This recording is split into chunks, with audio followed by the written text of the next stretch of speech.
Inside this charming old house in Wallingford, Johnny and Sarah Courtney are throwing what just might be the coolest, most considered dinner party in Seattle.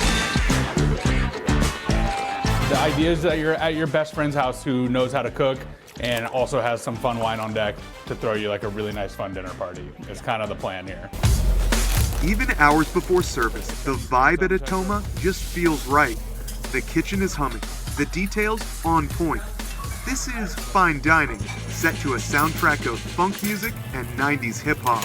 So when we built Atoma, we really tried to build it with a fine dining elevated focus on food, but also casualness that would allow you to come in jeans if you wanted to. So we like to think we put the fun in fine dining. Yeah, you know, we pump loud music. We listen to what I think is cool music at least. And the food is obviously, we hope, good as well. Opening Atoma? Well, it was a journey. Sarah and Johnny spent about a year running pop-ups while looking for a space before a serendipitous stop for ice cream led them to this spot, once home to longtime Seattle favorite Tilth. It turned out to be the perfect place for the couple to turn their dream restaurant into reality. Atoma means invisible, and we at Atoma celebrate the invisible aspects of dining. The farmers and small winemakers that we work with, the incredible staff that we have here that are often sort of overlooked when you have a beautiful dining experience. While Sarah handles operations, Johnny, who most recently spent 5 years as executive sous chef at Canlis, is focused on the food. These are our rosette cookies.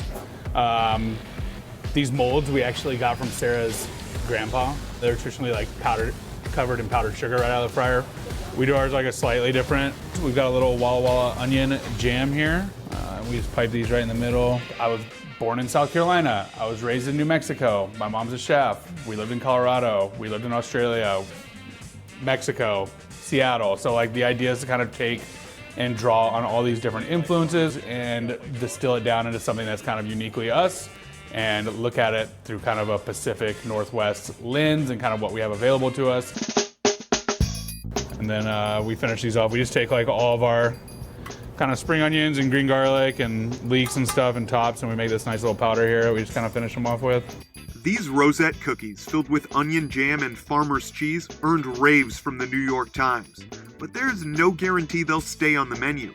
With just 14 items, Johnny and his team are switching things up all the time. All right, so this is our kampachi. We dry age the kampachi for about a week, a little more if we're lucky. We're gonna hit it with just a little bit of fresh chive.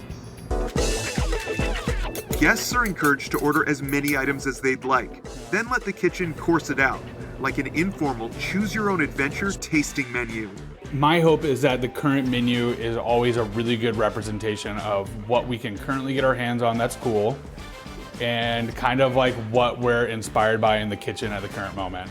You can come in every 2 weeks and enjoy some different dishes, which is fun to not see the same consistent things as guests on a menu.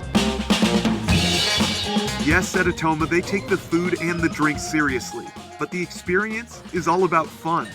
It's the best of both worlds, just like a great dinner party should be. I hope people leave here feeling inspired, feeling grateful for the beautiful space that they live in Seattle, and hopefully having a great time.